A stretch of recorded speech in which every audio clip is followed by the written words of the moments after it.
Oke, halo semuanya teman-teman. Jumpa lagi dengan Awan Chai di sini ya. Duta Pajak Abal-Abal. Pelatih konsultan pajak yang pertama dan satu-satunya di Indonesia ya. Teman-teman, kita live Instagram tiap hari Senin jam 8 malam ya, gratis di channelnya Pajak Smart ini. Dan seperti biasa teman-teman, gue perlu disclaimer dahulu ya, bahwa semua yang gue sampaikan di video ini adalah pendapat pribadi gue 100% ya teman-teman ya. Ini bukanlah kajian akademis, tidak dapat dibuktikan kebenarannya, belum tentu juga sesuai dengan peraturan pajak yang berlaku ya. Jadi mohon teman-teman koreksinya apabila ada yang salah gitu guys ya. Nah, walaupun gue seorang konsultan pajak resmi ya, tetapi isi video ini bukanlah saran konsultan pajak buat teman-teman semua ya. Anda semua tidak bisa dan tidak boleh menjadikan video gua ini sebagai satu-satunya pedoman bagi Anda ya untuk melaksanakan kewajiban pajak lu gitu loh. Nah, karena masing-masing orang kan punya masalah pajak yang berbeda-beda gitu guys ya. Nah, mohon teman-teman konsultasikan dengan konsultan pajak Anda masing-masing ya, atau ke penyuluh di KPP kalau teman-teman mau bertanya yang lebih spesifik tentang perpajakan Anda ya. Awan akan tersedia gratis secara langsung ya di live Instagram Pajak Smart tiap hari Senin jam 8 malam. Oke, kita promo dulu nih. Kita ada mini course ya. Teman-teman yang belum tahu, kita ada jual mini course SPT Tahunan Orang Pribadi 2025 dengan Cortex.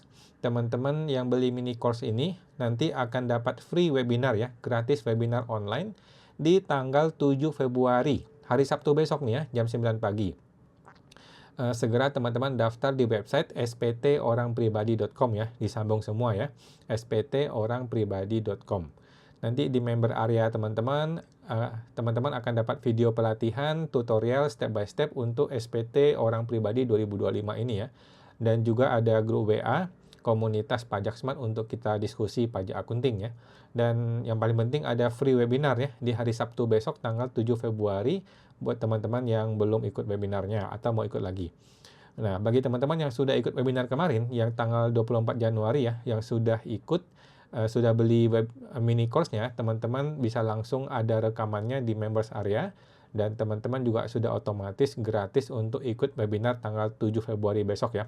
Jadi jangan bayar lagi nih buat teman-teman yang sudah beli kemarin. Oke.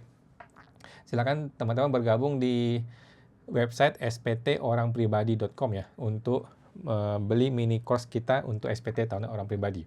Oke, kita informasikan dahulu teman-teman ya. Informasi terbaru dulu yang kita dapatkan hari ini. Ini baru hari ini nih, ada informasi dari Jawa Pos ya.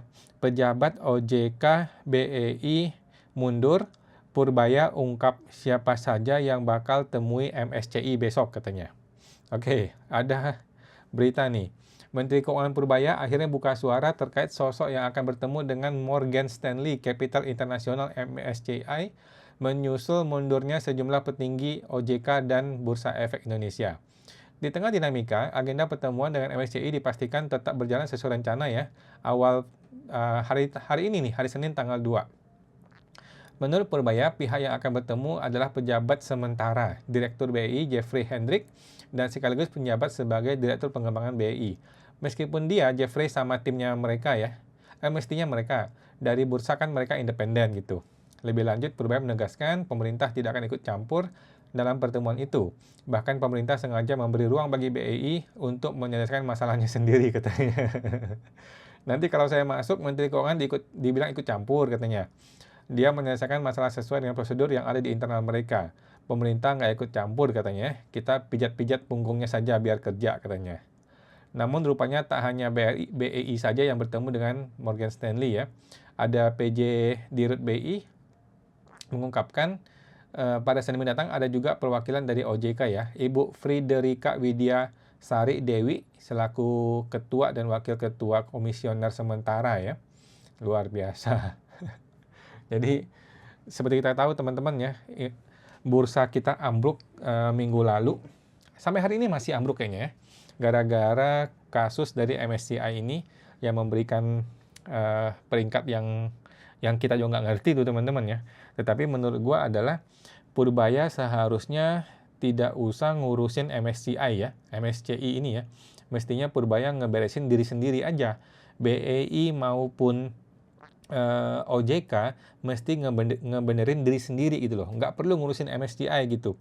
Kalau kita sudah benar, sudah bagus, ya otomatis mereka akan kasih peringkat yang bagus ke kita gitu kan. Kita nggak usah negosiasi ke mereka, mau diskusi dengan mereka tuh nggak usah gitu loh. Kita memperbaiki diri aja, diri kita sudah bagus, bursanya sudah bagus, ya otomatis kita punya peringkat akan bagus gitu loh. Ngapain datang-datang untuk bernegosiasi, untuk diskusi, itu kan akhirnya ujung-ujungnya hanya terjadi deal-deal yang nggak ada guna gitu loh. Deal-deal yang tidak memperbaiki negara kita, tidak memperbaiki bursa kita, eh, pada akhirnya orang-orang tidak memperbaiki diri gitu loh. Lagi pula kalau negara bilang tidak ikut campur kan omong kosong ya. Oke teman-teman, silakan teman-teman diskusi di kolom komentar ya kalau ada yang mau bertanya. Mudah-mudahan saya akan bisa menjawab teman-teman ya. Oke, kita mulai pertanyaan dari Ibu Febri Damayanti. Halo Bu Febri, suami istri pisah harta, anaknya 1, istri dan anak tidak muncul di profil Cortex suami. Cuma ada suami K_1. Suami dan anak muncul di korteksnya istri, semuanya TK0. Di situ status suami istri sama-sama kepala unit keluarga. Oke, menurut saya sih cuekin aja Bu Febri ya. Menurut saya cuekin saja. Yang penting PTKP suami itu bisa diisi K1, itu sudah betul. Kemudian PTKP-nya istri itu TK0 sudah betul. Mengenai anak, nama istri tidak muncul ya tinggal dimunculkan saja, diisi manual. Kalau nggak bisa diisi manual, cuekin saja. Gitu Bu, nggak usah dipusingin. Yang penting PTKP di halaman induknya betul. Oke? Begitu, thank you Bu Febri, semoga terbantu. Bapak Sean Daniel 37, malam Pak Daniel, mau tanya. Saya bekerja sebagai tenaga outsourcing selama 3 bulan di sebuah perusahaan. Sekarang, saya minta bukti potong A1, mereka selalu menunda-nunda. Misalkan saya tidak berhasil dapat bukti potong, apakah saya bisa input sendiri? Tidak bisa Pak ya, Bapak harus minta bukti potong. Kenapa? Karena bukti potong itu ada nomornya. Nah, kalau Bapak tidak dapat bukti potong, kan Bapak nggak ada nomornya. Itu penting ya. Jadi mintakan saja Pak, masih ada waktu Pak, masih ada waktu, santai ya, sampai akhir Maret, masih lama kok. Mereka pasti akan bikinin ya, mintain aja Pak. Thank you Pak Sen Daniel, semoga terbantu. Bapak Sen Daniel, kalau saya hanya trader saham, nanti isi korteksnya gimana? Kalau pilih karyawan, nanti diminta bukti potong A1. Bapak pilih usaha saja ya, pilih usaha saja. Kalau pilih usaha pekerja bebas, nanti diminta data omset setahun, nomor dan norma dan lain-lain. Yang benar harus pilih apa? Bapak pilih usaha saja. Bapak pilih usaha saja, Bapak isi aja omsetnya 1 bulan 10 juta. Ya kan? Usaha UMKM nih, 1 bulan Bapak isi 10 juta, berarti setahun cuma ada 120 juta. Berarti kan Bapak nggak usah bayar pajak. Ya kan? Nah, Bapak nggak usah bayar pajak, isi UMKM, pengusaha, ya sudah gitu aja Pak. Nggak usah pusing. Kalau karyawan nggak usah, salah ya. Kalau pekerja bebas boleh juga, Bapak mau isi pekerja bebas boleh, isi aja omsetnya 5 juta gitu 1 bulan ya, kalikan 12 cuma 60 juta ya. Paling bayar pajak sedikit, itu pun kalau nggak pakai norma. Kalau pakai norma 50% malah lebih nggak kena pajak. Ya intinya jangan pilih pegawai tapi pilih usaha atau pekerja bebas saja. Tinggal diisi omsetnya asal-asal saja Pak, yang penting nggak bayar pajak. Thank you Pak Sendani, semoga terbantu. Ibu Febri Damayanti, sama-sama kepala unit keluarga. Kalau dibiarin nggak apa-apa. Jawaban saya nggak apa-apa Bu, biarin aja, nggak usah pusing. Yang penting status MPWP suami istri aktif. Yes, betul ya. Yang penting suami istri MPWP-nya benar, tinggal dilapor masing-masing, PTKP-nya betul, gitu loh. Mengenai unit keluarga, cuekin aja. Kalau saya sih cuekin aja. Oke, thank you Bu Febri, semoga terbantu. Ibu Febri Damayanti, Pak, kalau PT pasang iklan, perlu bayar PPh 23 atas biaya iklan tersebut? Menurut saya perlu, Bu. Menurut saya perlu ya, kita potong PPh 23 atas jasa yang pihak yang kita bayar itu. Oke. Thank you Bu Febri, semoga terbantu. Bapak Ibu Deriski, saya mau tanya dan sampai sekarang bingung. Saya kan mau lapor SPT tahunan badan. Kenapa di bagian lampiran 2, nama anggota pengurus yang di akta itu double 2 kali? Padahal di menu pihak terkait sudah benar, sudah sama. Oke, Ibu bisa dihapus nggak? Ibu hapus saja salah satunya. ya. Kalau memang double, Ibu hapus salah satunya. Tetapi kalau yang Ibu maksudkan double itu di atas dan di bawah, itu sudah betul ya. Di atas adalah nama pengurus, nama pemegang saham, di bawah adalah nama pengurus, itu sudah betul. Itu tidak double. Tetapi kalau memang pengurusnya tertulisnya 4 orang, harus cuma 2, nah itu salah. Gitu Bu ya. Jadi Ibu bisa kok, setahu saya bisa di otak-atik manual. Oke? Thank you Bu Deriski, semoga terbantu. Ibu Amelia Ayep. Malam Bu Amelia mau tanya. Di lampiran 2 formulir SPTOP, saya jumlah ikhtisar harta tidak sesuai dengan poin-poin harta di atasnya setelah dijumlahkan. Gimana solusinya ya? Kalau gitu tunda dulu Bu ya. Berarti korteksnya masih bodoh ya, korteksnya masih error. Kok bisa ya dia bikin penambah kurangan aja salah ya?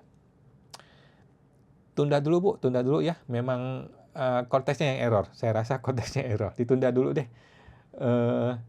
Mestinya nggak salah ya. Cuman coba Ibu cek-cek lagi.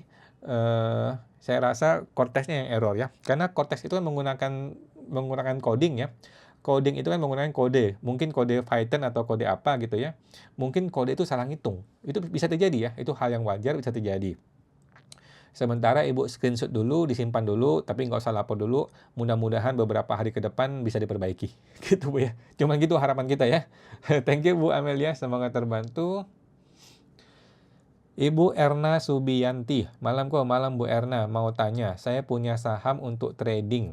Saat lapor SPT, nilai yang dicantumkan yang mana ya Ko? Dan apakah harus dilaporkan satu-satu atau global saja? Oke.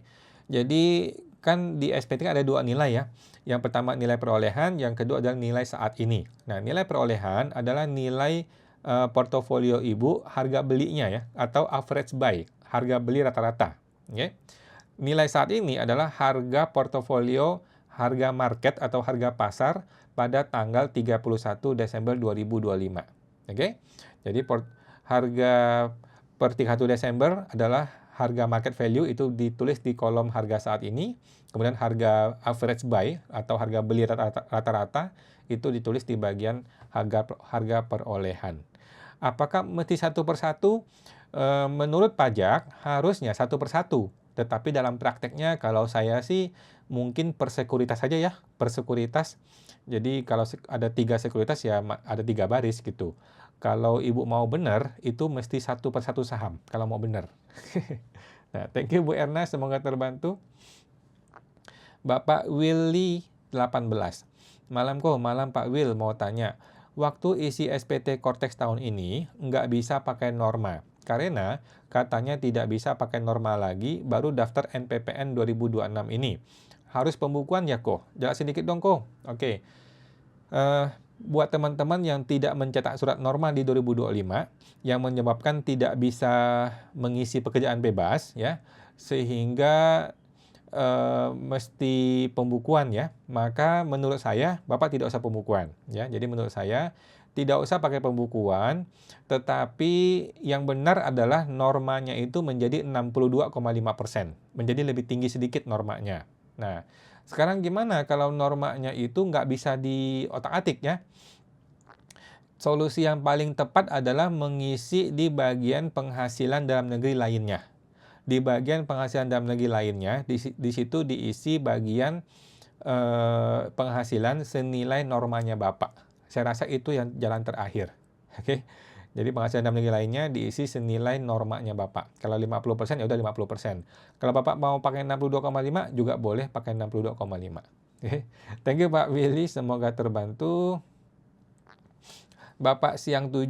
Malam Pak Siang. Cara lapor emas Cukim Dinspai. Dulu belinya di perorangan tanpa bond. Oke. Apakah ini emas pertama kali Pak? Kalau ini adalah emas yang pertama kali Bapak lapor, maka Bapak nggak usah lapor emas. Bapak tulis uang tunai saja, biar nggak usah pusing ya. Biar nggak usah pusing. Tulis saja uang tunai senilai sekian, senilai Bapak beli emasnya. Udah gitu aja. Gitu ya. Kalau Bapak mau bilang emas ya boleh, itu bagus, tetapi mesti detail ya, berapa gram, harga belinya berapa.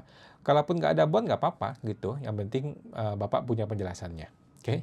Thank you Pak Siang, semoga terbantu. Ibu Yuliana 4372, mau tanya. Untuk dividen yang diinvestasikan masuk pendapatan bukan pajak atau final. Terima kasih. Gimana? Untuk dividen yang diinvestasikan masuk pendapatan bukan pajak atau masuk final. Jawabannya masuk pendapatan yang bukan pajak ya. Penghasilan yang tidak termasuk objek pajak. Masuk ke situ. Oke, untuk dividen yang diinvestasikan. Kalau yang final itu kalau Bapak memilih untuk tidak investasi, itu baru masuk ke final. Okay. Thank you Bu Yuliana, semoga terbantu. Bapak Primaxlin. Malam Pak Prima. NPWP baru buat tahun 2024. Apakah harus cetak NPPN juga kok? Makasih. Oke, jawaban saya adalah semua orang perlu mencetak NPPN di 2026. Kecuali mereka yang pekerja kantor, karyawan murni, atau orang yang tidak bekerja. Ya, kalau karyawan murni yang bekerja di sebuah perusahaan murni, kemudian orang yang tidak bekerja, itu tidak usah mencetak NPPN. Yang lain, semuanya harus mencetak NPPN. Ya, biar nggak usah pusing. Thank you Pak Primalin, semoga terbantu. Ibu Nise 99 US. Malam Pak Wan, malam Bu Nise. Apabila pada 2005 orang tua membeli rumah, tetapi pakai nama anak tanpa adanya surat hibah. Oke, saya ulang nih ya. 2005 orang tua beli rumah, tapi pakai nama anak tanpa ada surat hibah. Keterangan apa yang harus diberikan pada saat sumber perolehan aset tersebut di SPT anak? Jawabannya adalah hibah, Bu ya. Apakah usaha sendiri atau hibah? Jawabannya hibah, ya. Surat hibah kan tinggal dibikin sekarang. Tinggal dibikin tanggal mundur kan. Surat hibah kan tidak wajib notaris ya. Surat hibah tidak wajib notaris, tinggal dibikin tanggal mundur gitu ya, ke tanggal 2005 gitu. Oke. Thank you Bu Nise 99 US. Bapak Ibu Mia Yeni, UMKM 0,5%, apakah masih nggak ya? Jawabannya masih ya sampai Desember 2029. Oke. Thank you Bu Mia Yeni. Bapak Siang 7, dasar untuk menghitung harga beli emas itu harga per 31 Desember ya, meskipun belinya bulan Juni. Jawabannya bukan ya. Bukan bulan Desember. Harga beli sebenarnya. Itulah dasar untuk menghitung harga perolehan, harga beli. Kalau harga saat ini, itu barulah menggunakan harga Desember. Oke. Harga Desember yang saya pakai adalah sekitar 2,5 juta per gram. Oke. Tetapi untuk harga perolehan, harga beli tetap gunakan harga beli yang benar. Ya.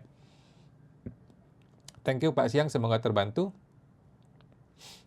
Bapak Tesyah Koawan, apakah untuk karyawan harus mengajukan NPPN? Jawabannya tidak perlu ya. Kalau karyawan murni tidak perlu NPPN. Ya, NPPN hanya untuk yang pengusaha atau pekerja bebas. Thank you Bu Tesyah, semoga terbantu.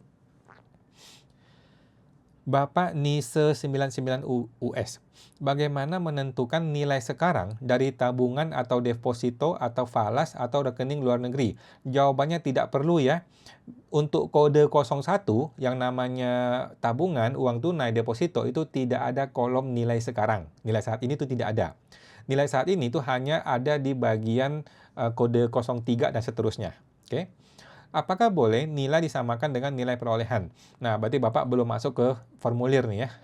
Di bagian formulir SPT orang pribadi, di bagian kode 01 itu tidak ada kolom yang namanya harga saat ini. Untuk yang formulir saya itu ada, tetapi itu sudah dirumusin, dibikin rumus, jadi nggak penting. Thank you Bu Nisa, semoga terbantu. Bapak Ang Petrus, malam Pak Ang Petrus. Omset dan pembayaran PPh final tidak muncul di Kortex. Bagaimana ya? Isi manual aja Bu, Pak ya. Isi manual saja kalau memang tidak muncul. Bisa nggak isi manual? Mestinya bisa. Harta berupa ruko disebutin sebagai rumah atau tanah usaha atau dimasukin sebagai tempat tinggal.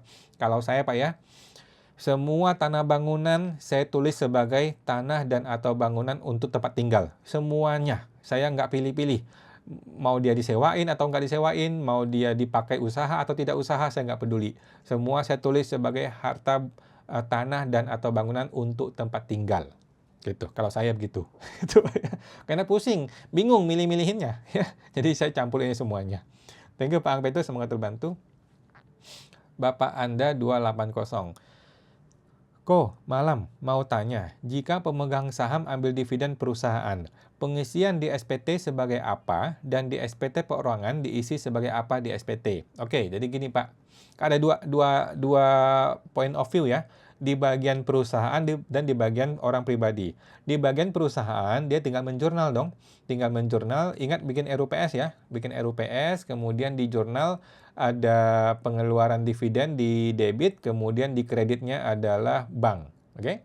Kemudian di orang pribadi itu uangnya bertambah, kemudian dia mesti lapor penghasilan berupa dividen. Penghasilan dividen ada dua macam, penghasilan dividen yang bayar pajak dan penghasilan dividen yang tidak bayar pajak. Kalau dia tidak investasikan, maka dia bayar. Itu di bagian PPh dividen final. Kalau dia investasikan, maka dia tidak usah bayar pajak, itu di bagian penghasilan yang tidak termasuk objek pajak. Oke, thank you Pak Anda, semoga terbantu. Ibu Noni Wijaya, tanya apakah kalau pembetulan akan diperiksa? Jawabannya tidak juga ya. Kalau kita merasa salah, kita mau betulkan, langsung dibetulkan. Nggak usah khawatir, nggak usah takut ya.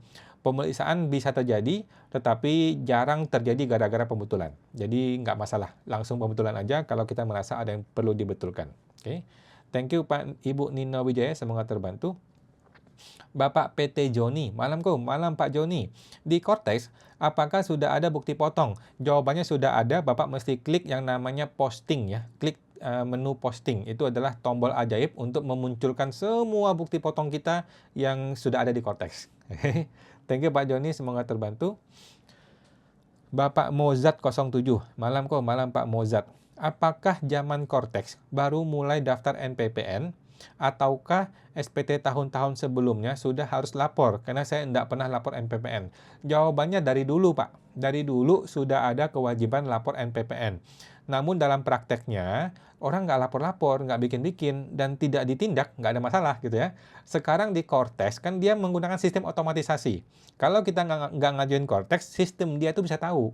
Kalau sistem dia tahu, dia bisa mengunci supaya kita nggak boleh pakai NPPN. Nah itu masalahnya Pak. Jadi sebaiknya sekarang segera dibikin NPPN ya. Kalau zaman dulu sudah wajib dari dulu ya, cuman banyak orang nggak sadar aja.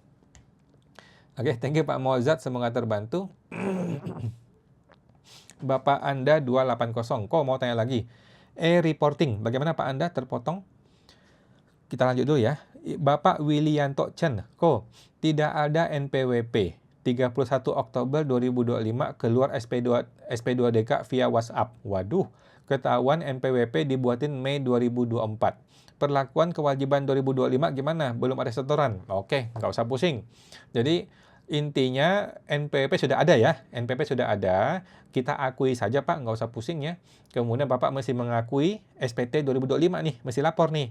Akui hartanya, akui hutangnya, akui penghasilannya, dan bayar pajak apabila memang perlu bayar pajak. Gitu Pak. Udah nggak usah pusing Pak. Lapor aja Pak, lapor aja. Toh udah ketahuan juga ya. Dan bayar pajaknya kalau memang perlu dibayar.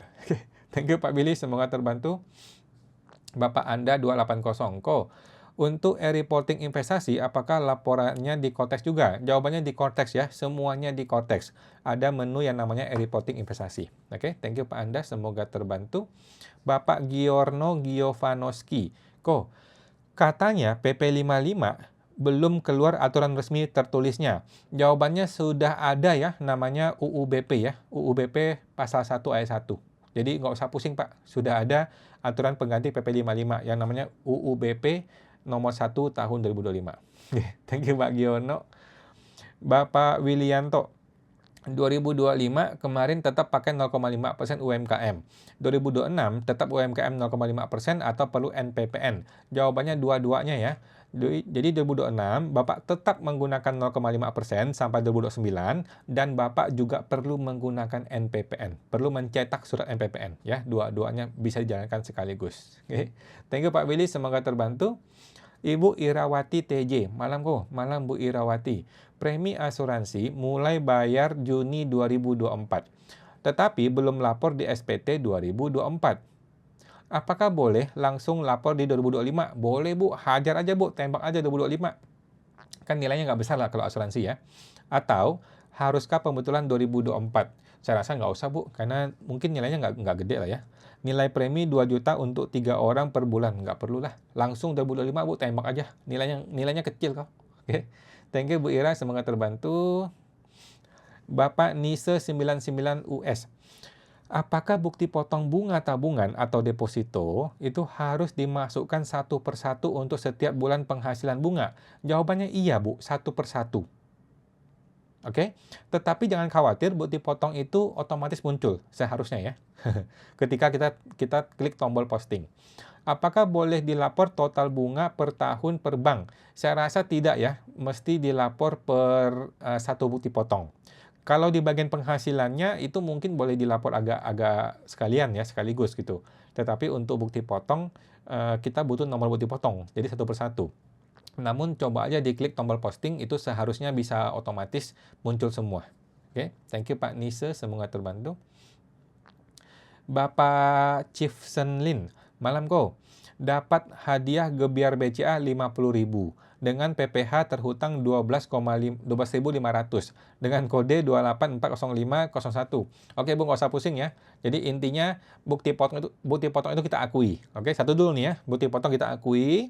Yang kedua, Ibu mesti tulis penghasilannya, yang 50.000 itu ditulis di bagian penghasilan dalam negeri lainnya. Oke, yang ketiga, kalau muncul LB di SPT tahunan, Ibu tambahin penghasilan dalam negerinya, ditambah-tambahin sampai tidak kurang bayar. Sesimpel itu Bu, dan nggak usah pusing, nggak usah protes, nggak usah terlalu khawatir ya.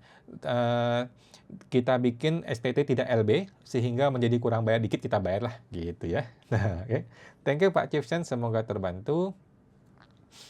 Bapak W. Bare Mitchell. Malam kok, malam Pak W. Bare Mitchell. Menyambung pertanyaan Pak Sen Daniel, kalau UMKM nggak diisi, SPT yang tadi kok awan saran diisi 10 juta. Oke, kalau nggak diisi, Bapak coba aja testing bisa lanjut nggak? Kalau bisa lanjut langsung aja Pak, nggak usah diisi. Cuman saya takutnya kalau nggak diisi, dia jadi nggak bisa lanjut gitu loh. Kalau nggak bisa lanjut kan kita repot nih. Ya udah isi aja, nilai kecil-kecil gitu ya. Tapi kalau bisa diisi dalam kondisi nol, ya boleh aja. Oke, thank you Pak Weber Incel, semoga terbantu. Bapak Willianto Chen, SPT 2025, lapor pakai UMKM. Usahanya dagang. Keluarlah e-bupot ya. Awalnya error, tapi bisa disubmit. Gimana kok? Oke, udah nggak apa-apa Pak. Bapak sudah submit ya. Kalau Bapak sudah submit, ya udah biarin aja Pak. Jadi gini, yang paling penting adalah harta ya. Yang paling penting hartanya betul. Yang kedua adalah SPT tidak LB. Dua syarat ini terpenuhi, udah Bapak move on, nggak usah pusing. Ya, SPT hartanya betul, kemudian tidak LB. Sudah, kalau dua ini terpenuhi, walaupun Bapak merasa kayaknya tadi ada yang salah deh bukti potongnya, udah cuekin aja Pak, lanjut move on, nggak usah pusingin lagi, nggak usah dipikirin lagi. Gitu ya. Thank you Pak Willianto, semoga terbantu. Bapak Chief Senlin, di Cortex keluar di lampiran 2 bagian A. Apakah harus dibayar atau gimana? Atau dengan diklik? Atau jangan diklik? By the way, pajak ditanggung BCA kata Google.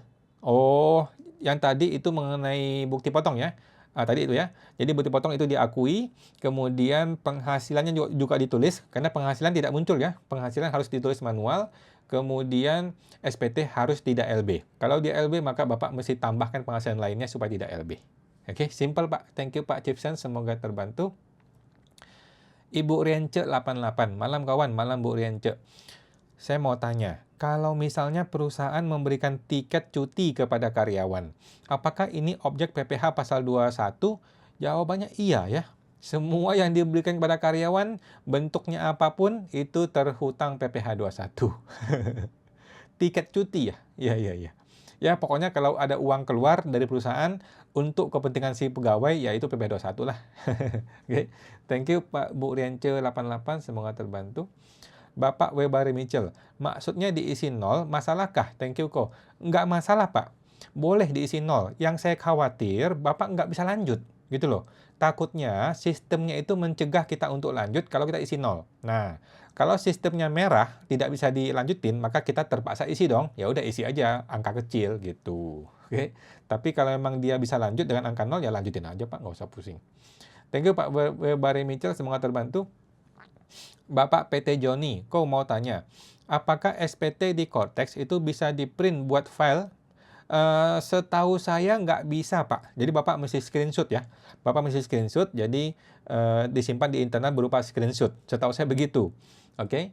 Jadi saran saya, Bapak dan teman-teman harus mengisi di kertas kerja Excel atau Google Sheet dahulu, barulah kita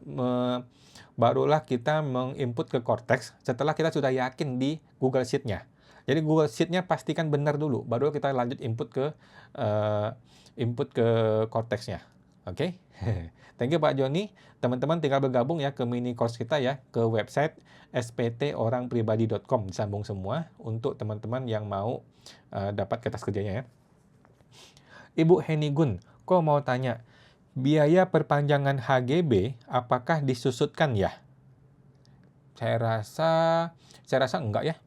Diamortisasi setelah selesai pengurusannya ya kok. Oh, boleh sih kalau Ibu mau amortisasi boleh ya. Kalau bayar angsuran Agustus 2025 dibukukan sebagai beban dibayar di muka, apakah bisa? Karena bulan Februari ini baru jadi HGB-nya. Boleh aja sih Bu, boleh-boleh aja menurut saya, nggak ada masalah. Oke, thank you Bu Henigun, semoga terbantu. Bapak Edwin, kok izin tanya lagi. Suami dan istri menikah bulan Maret 2024 berdasarkan surat nikah capil ya. Kakaknya baru terbit pertengahan 2025. April 2025 dia punya anak. Suami dan istri sama-sama bekerja. Terus gimana Pak? Pertanyaannya Pak?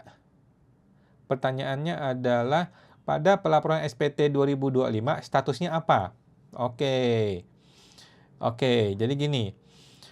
Suami menikah Maret 2024. Oke. Nah, SPT 2025 kan anak dia itu baru lahir di April 2025. Maka SPT 2025 suaminya adalah K1, istrinya TK0. Oke, suaminya adalah K1, istrinya TK0. Jadi kita masih melihat kondisi sebenarnya. Kondisi sebenarnya suami itu sudah menikah di tanggal 1 Januari kan?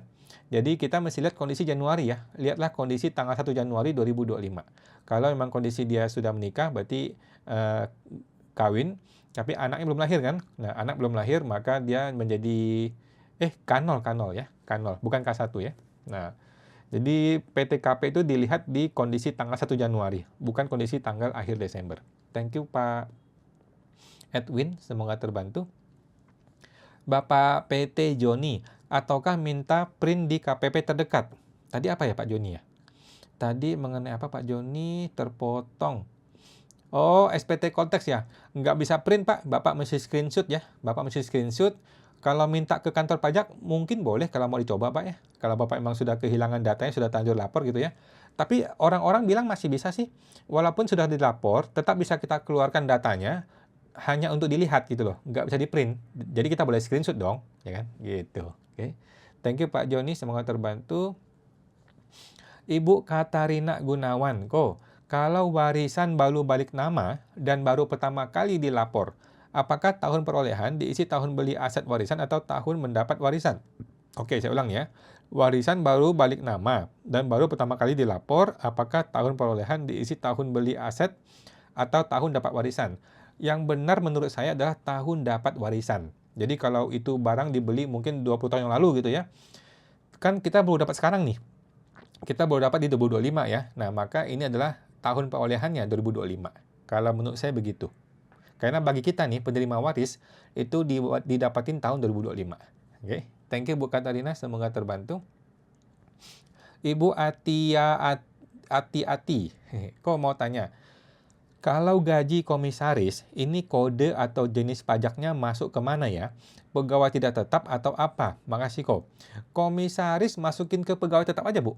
Kalau saya sih ya, komisaris masukin ke pegawai tetap kalau saya. Oke, thank you Bu Ati, semoga terbantu. Bapak Demone 53. Malam kok mau tanya. Kalau suami swasta, satu pemberi kerja, istrinya adalah dokter, ASN, dan juga kerja di klinik, lebih dari satu pemberi kerja.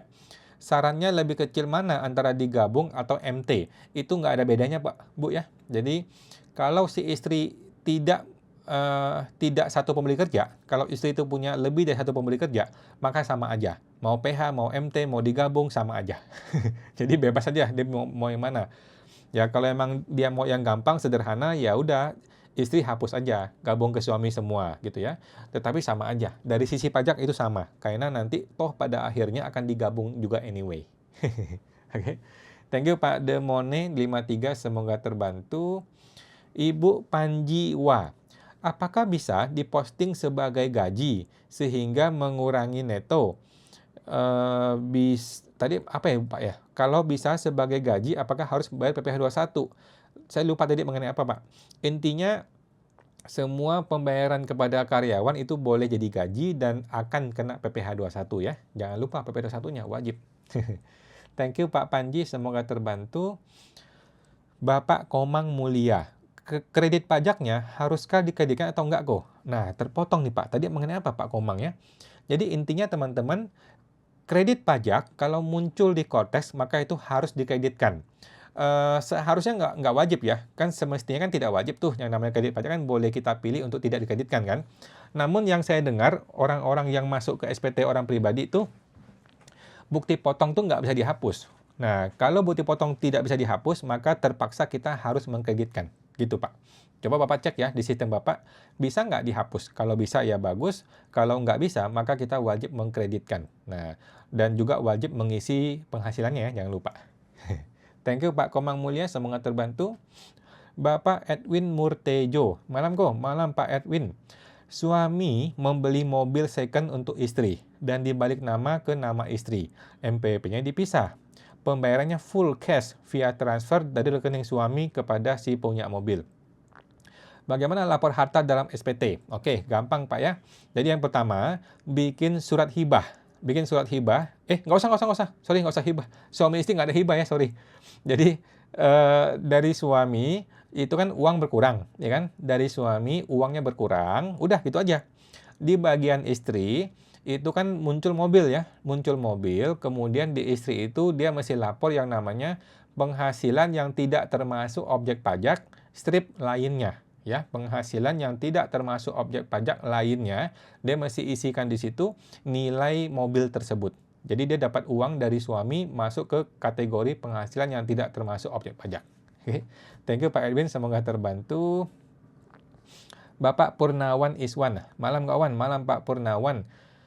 Mau tanya, bagaimana cara hitung dan bayar pajaknya kok untuk suami istri? Suami usaha omsetnya di bawah 4,8 M dan istri sebagai ASN P3K. Oke, nggak ada masalah Pak ya. Jadi si suami tinggal lapor aja penghasilan dari dagang, dia bayar 0,5%, kemudian si istrinya itu tinggal lapor sendiri, kemudian dia kondisi TK 0 seharusnya ya kalau istri ya. Kemudian kalau memang dia ada kurang bayar pajak tinggal dibayar Pak. Simple sih gitu aja ya.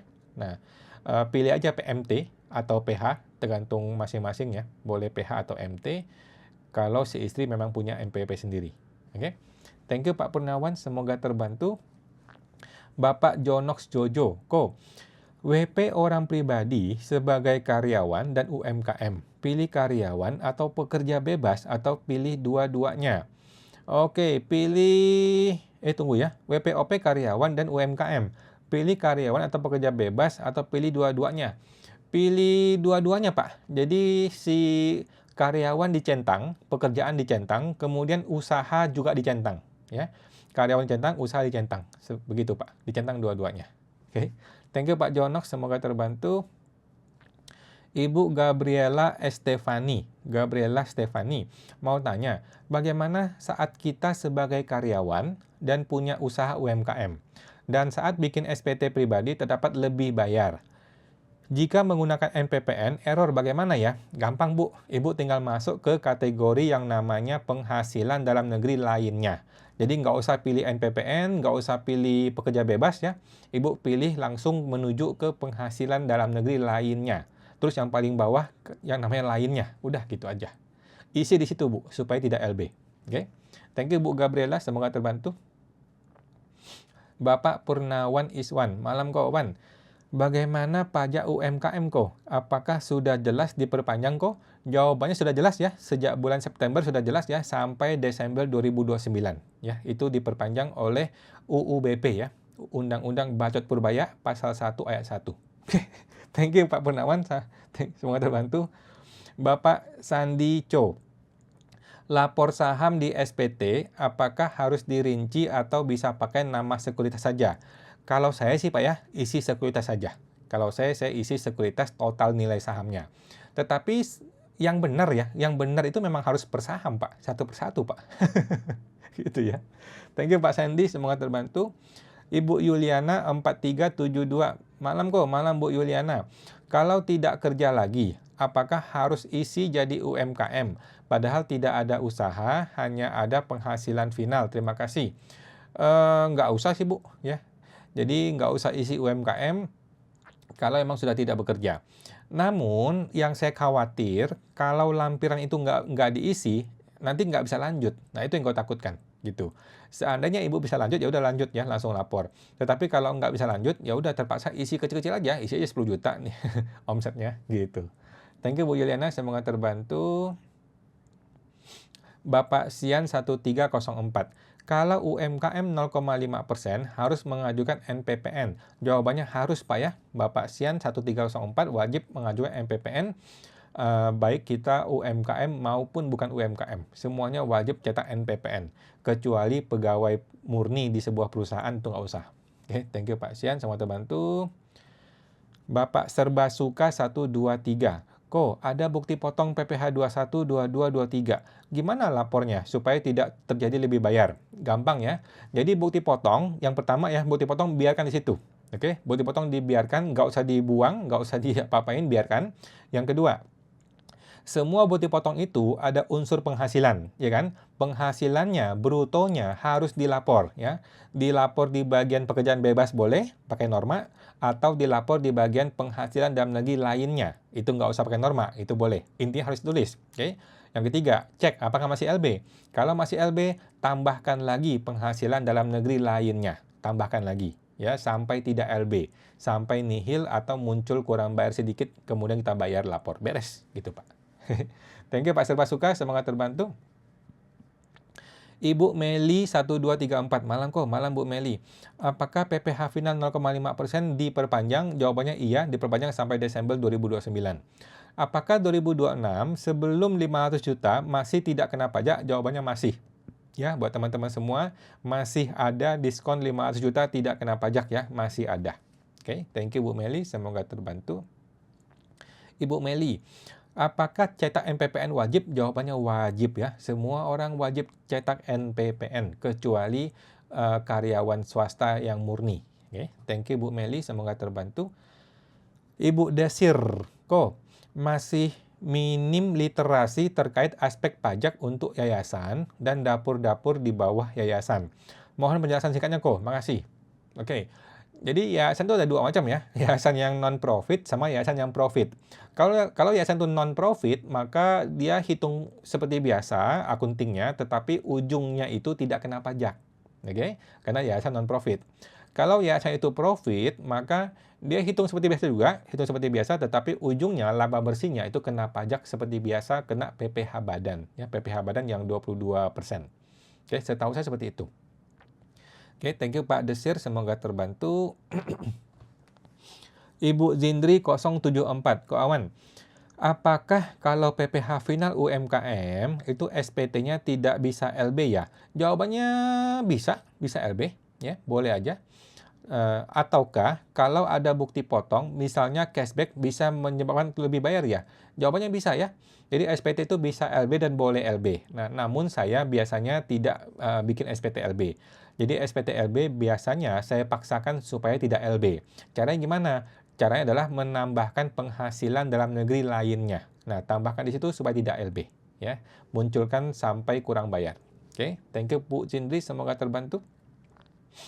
Bapak Nise 99, sumber penghasilan itu dibilang hibah, tetapi orang tua sudah meninggal sehingga sudah tidak bisa buat akte hibah. Bisa Bu, bisa, tinggal dibikin ya. Kan ada KTP-nya orang tua kan, masih ingat dong tanda tangannya, tinggal dibikin sendiri. Aduh, susah amat. Gampang Bu, ya, santai-santai ya. Tinggal dibikin. Ini dunia Konoha ini Bu, santai Bu. Negeri Konoha ini dunia tipu-tipu, tinggal dibikin aja semuanya. Nggak usah pakai akte, pakai surat aja ya. Nggak usah ke notaris. Cukup bikin surat biasa aja, ya, tidak usah ke notaris. Apakah tetap dibilang hibah untuk rumah yang diberikan orang tua tapi pakai nama anak? Jawabannya iya, tetap hibah. Namun, kalau itu diberikan setelah dia meninggal, itu namanya warisan ya, tidak usah hibah. Kalau setelah meninggal baru diberikan. Tetapi kalau diberikan sebelum meninggal, berarti itu hibah dan butuh surat hibah. Gitu. Surat hibah tinggal dibikin aja. Tinggal dibikin. Masih ingat KTP-nya kan? Masih ingat tanda tangannya kan? Thank you Bu Nisa, semoga terbantu. Ibu Lisa Mona 1183. Malam Bu Lisa. Mau tanya, PT ada tur karyawan. Apakah bisa dibiayakan? Jawabannya bisa ya. Tetapi ingat PPh 21 ya. Ingat kena PPh 21. Di laporan laba rugi, makasih yes. Di laporan laba rugi, namanya beban gaji ya. Potong PPh 21. Thank you Bu Lisa, semoga terbantu. Ibu Desir, untuk proyek MBG ya kok. MBG. Tadi apa ya Bu ya? Lupa. Tadi mengenai apa? Thank you Bu Desir. Ibu Mia Yeni, Pak tanya lagi. Misalnya NPPN lupa daftar, apakah langsung wajib pembukuan? Nggak usah Bu, nggak usah pembukuan. Katanya bisa pakai norma 62,5%. Yes, menurut saya begitu ya, bisa pakai 62,5%. Itu isinya di mana dan bagaimana di Cortex? Nah, jadi gini, Cortex saat ini tidak mengakomodir orang yang tidak punya NPPN. Ya. Jadi orang tidak punya NPPN akan terpaksa menggunakan hitung mandiri. Ya. Hitung mandiri 62,5%, kemudian cantumkan di bagian penghasilan dalam negeri lainnya di situ untuk menghitung pajaknya ya. Jadi langsung masukkan ke penghasilan dalam negeri lainnya senilai 62,5%. Dan Ibu kasih hitungan internal saja. Oke. Thank you Bu Mia Yeni, semoga terbantu. Ibu Elisa JP 8888. Omset UMKM di lampiran 3 itu sudah di-save. Tetapi setelah di log out dan login kembali, ternyata omset langsung nol. Mampus. Tidak bisa di-save. Sudah berulang-ulang tidak bisa di-save. Masalah di mana kok? Aduh. Itu masalah di Cortex Bu ya. Masalah di Cortex, bukan masalah di kita. Jadi santai aja, cuekin aja. Nanti aja Bu, nanti aja. Pertengahan Februari aja. Atau awal Maret baru dilapor. Gitu ya. Thank you Bu Elisa. Kita nggak bisa berbuat apa-apa Bu. Memang Cortex-nya yang sampah Bu. Kita nggak bisa ngapa-ngapain. Santai aja Bu, coba-coba lagi. Lanjut. Ibu Febri Damayanti. Pak, PT kecil mau bagi dividen ke pemegang sahamnya yang cuma 2 orang. Apakah perlu RUPS? Jawabannya wajib RUPS ya, wajib RUPS. Seperti apa itu Pak di pajak? Sebenarnya pajak nggak pengaruh ya, pajak nggak pusing sebenarnya. Cuman kalau kita nggak pakai RUPS, nanti ketemu oknum nih ya, oknum pajak, dia tembak aja jadi PPh 21, mati kita. Gitu. Jadi menurut saya wajib dibikin RUPS. Oke? Thank you Bu Febri, semoga terbantu. Bapak Demone 53, tanya lagi kok. Ya Pak Mone, pekerjaan usaha dagang bahan bangunan di SPT pakai PPh final dan NPPN di tabel per 7 2005 itu 10%. Artinya penghasilan total dikalikan 10% ya kok. Jawabannya betul ya. Beda dengan konsultan yang pakai 50%. Betul Pak. Jadi konsultan pakai 50%, dokter pakai 50%. Nah, Bapak sebagai pedagang bahan bangunan 10% itu betul. Itu namanya tabel norma. Itu namanya NPPN. Betul Pak, sudah betul. Thank you Pak Demone, semoga terbantu. Bapak Andri Oktarino, terkait dagang omset UMKM, jadinya apakah harus mohon NPPN? Jawabannya wajib ya, Bapak wajib mencetak NPPN hari ini juga cetak Pak. Oke, thank you Pak Andri, semoga terbantu. Bapak Bahan Syah, pajak badan lebih bayar, tetapi kolom angsuran PPh 25 di Cortex itu tidak bisa diutak-atik. Oke. Di Cortex sepertinya wajib untuk memilih dikembalikan melalui pemeriksaan. Bagaimana mengatasinya? Jadi gini Pak, 1, Bapak harus cari menu yang namanya dikembalikan tanpa pemeriksaan. Oke, harus cari menu itu. Pengembalian pendahuluan tanpa pemeriksaan, itu harus ketemu. Oke. Kalau itu nggak ketemu, maka Bapak harus terpaksa melakukan sesuatu untuk tidak menjadi LB. Caranya adalah menambah penghasilan atau melakukan koreksi fiskal terhadap beban. Cuma ada 2 cara. Koreksi fiskal terhadap penghasilan ditambahin atau koreksi fiskal terhadap beban dikurangin bebannya. Cuma begitu Pak caranya Pak. Nah, yang pasti jangan pilih pemeriksaan ya, silakan nanti. Thank you Pak Bansyah, semoga terbantu. Lanjut Bapak Anda 280. Kok yang boleh cetak NPPN, apakah dilihat dari NPWP kapan berlakunya nggak ya? Cetak aja Bu, cetak aja. Semua orang cetak aja NPPN, nggak usah pusing ya. Kecuali pekerja karyawan swasta murni itu nggak wajib ya. Kalau mau cetak juga nggak apa-apa. Thank you Pak Anda, semoga terbantu. Bapak live healthier and prosper. Malam kawan, malam Pak Liv. Saya mau tanya, baru buka PT, tetapi PT belum beroperasi dan belum ada pegawai. Apakah harus lapor PPh 21? Jawabannya nggak usah ya. Kalau tidak ada bayar siapapun, maka tidak usah bikin SPT PPh 21. Walaupun nihil, kalau nihil tapi ada pegawai, itu wajib lapor. Oke, jadi kan kadang-kadang gaji di bawah PTKP tidak bayar pajak tuh. Nah, itu tetap mesti bikin laporan. Lalu saya dengar jika ada pemegang saham kasih pinjam kepada PT, bagaimana? Terpotong? Pemegang saham kasih ke PT, bagaimana? Oke. Jadi menurut saya nih Pak ya, menurut saya hindari hutang piutang antara PT dengan pemegang saham. Oke. Kalau PT itu butuh duit, mending sebaiknya tambahkan aja modal sahamnya. Modal saham ditambahkan supaya tidak usah ada hutang piutang. Gitu ya. Thank you Pak Liv, semoga terbantu. Bapak Nise 99, bagaimana menentukan nilai sekarang dari investasi lainnya di luar negeri dalam falas? Oke, kalau Bapak pusing, samain aja Pak dengan nilai perolehan. Ya. Apakah boleh nilai disamakan dengan nilai perolehan? Jawabannya boleh Pak, hajar aja Pak. Jadi ada beberapa item harta yang memang kita susah menentukan nilai saat ini. Ya kalau susah ya udah, samain aja dengan nilai perolehan. Gitu Pak. Oke, karena Bapak juga susah kan gimana cara ngitungnya nih. Di luar negeri pula barangnya, dalam falas pula, udahlah. Samain aja Pak dengan nilai perolehan. Oke, thank you Pak Nise, semoga terbantu.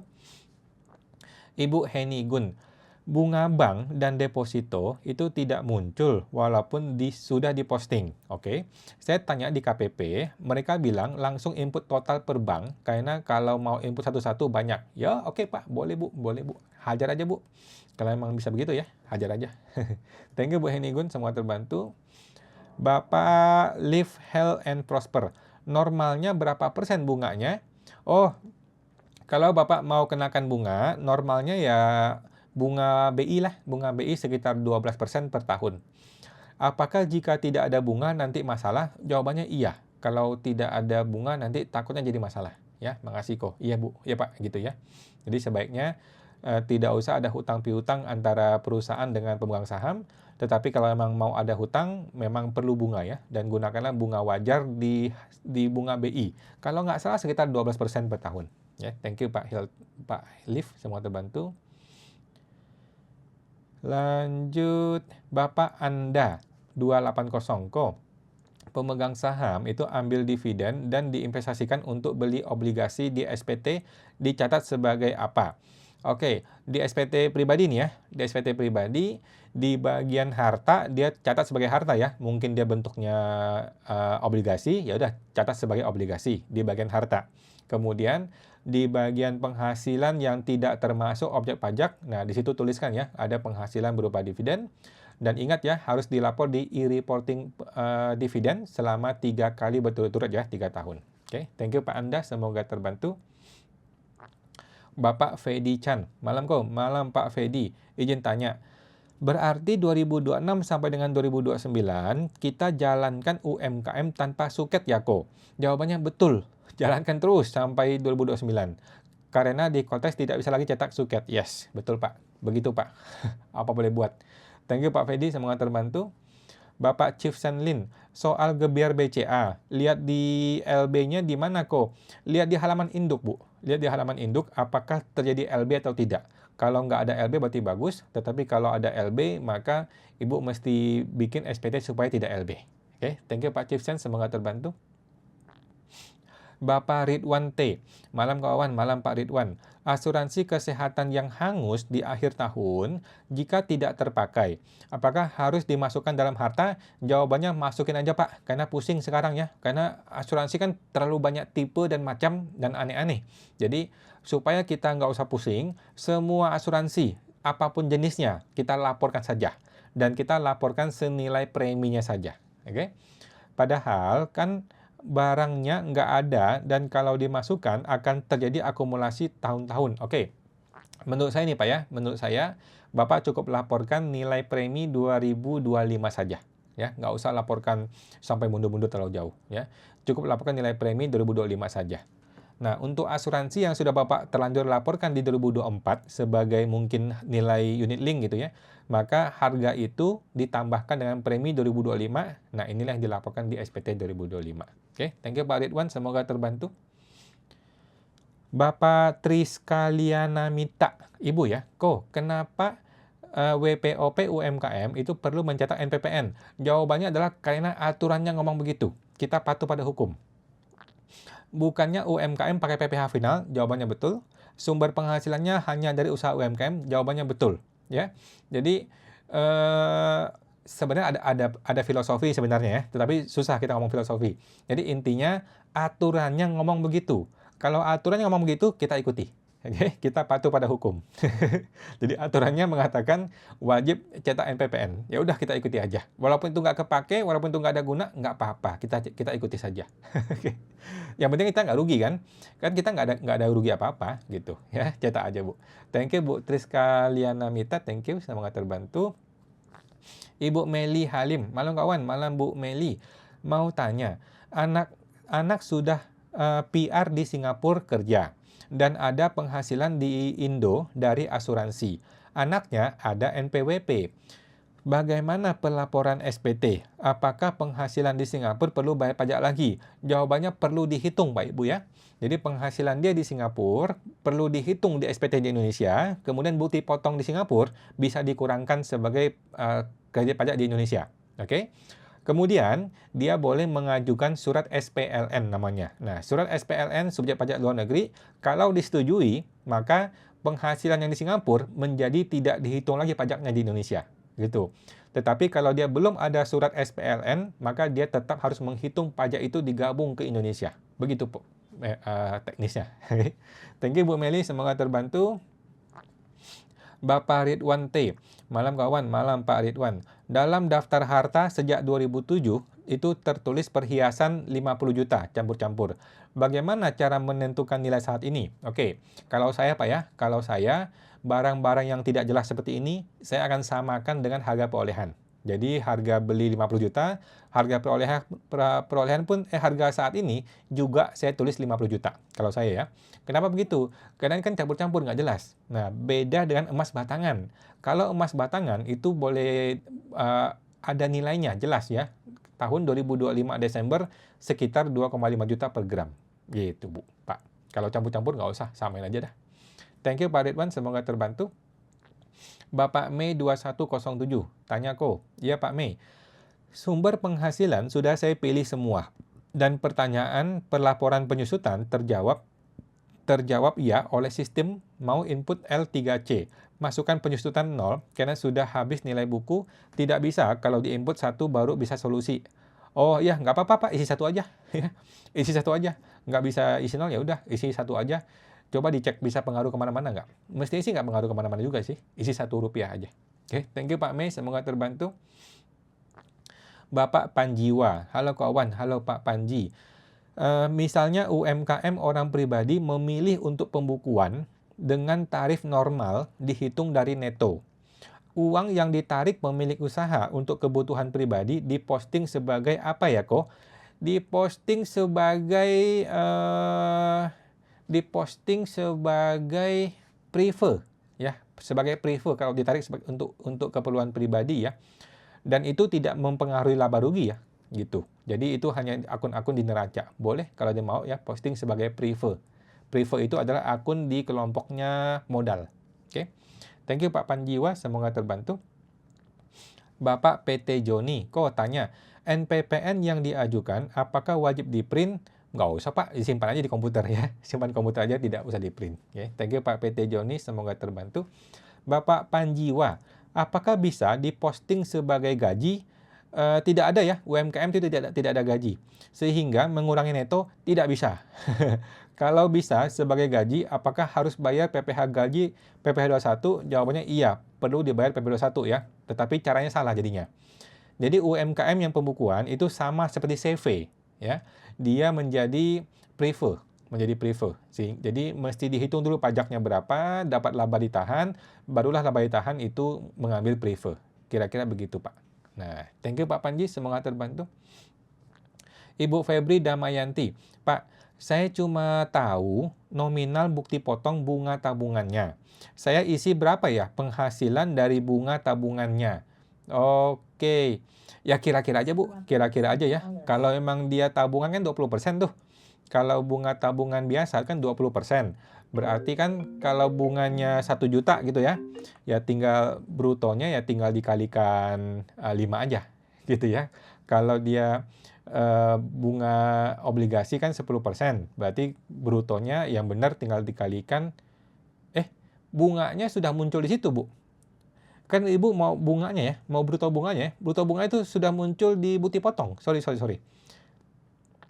Ya udah dikaliin aja Bu, dihitung aja Bu manual. Hitung manual tapi dikira-kira aja lah. Thank you Bu Febri, semoga terbantu. Paham maksudnya Bu ya? Nah, Bapak Rumoci Torang. Malam Pak Rumoci.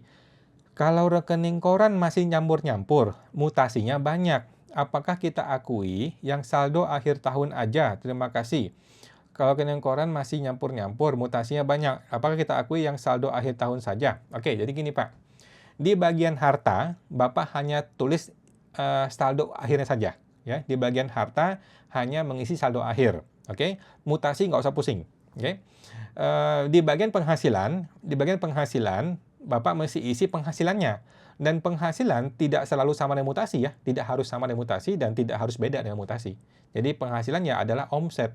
Omset ya kadang-kadang cocok dengan mutasi, kadang-kadang tidak cocok dengan mutasi. Gitu Bu. Oke. Thank you Pak Rumoci Torang, semoga terbantu. Oke, teman-teman sudah lewat jam 9 ya, kita tampung dulu ya teman-teman ya. Mohon maaf yang belum terjawab ya, kita tampung dulu, akan kita di YouTube ya. Teman-teman yang belum tahu, kita ada mini course SPT orang pribadi dan juga free webinar ya. Teman-teman tinggal bergabung webinar di tanggal 7 hari Sabtu besok ya. Teman-teman tinggal masuk ke website sptorangpribadi.com. Oke, sptorangpribadi.com untuk bergabung ke mini course dan juga free webinar. Oke, thank you. Ada Pak Harmin 6, kita tampung dulu ya Pak. Ibu Katarina Gunawan, Ibu Mira 4724, Bapak PT Joni, kemudian Bapak Pas Pepa, Ibu Ati, Bapak ya, kemudian Bapak Ridwan T, Ibu Mira 47, oke, Bapak Randy Saputra, kemudian Bapak Doni Francis Jaya, Ibu Rosa O SM, Bapak Randy Saputra, Ibu Irawati TJ, Ibu Fiona Sang, kemudian Bapak Willy 18, Bapak Ridwan T, Koaan 88, Bapak Ferdiansyah, kemudian Ibu Kartini Evi, Bapak Bansyah, oke, Bapak Rumoci Torak, Bapak Aman Prasna Haliman, oke, Bapak Aman Prasna, Bapak Nise 99. Oke, teman-teman, mohon maaf yang belum dijawab ya. Teman-teman tinggal gabung lagi ke webinar kita ya. Webinar tinggal masuk ke sptorangpribadi.com dan sampai jumpa lagi di hari Senin depan jam 8 malam. Makasih semuanya. Mari, thank you.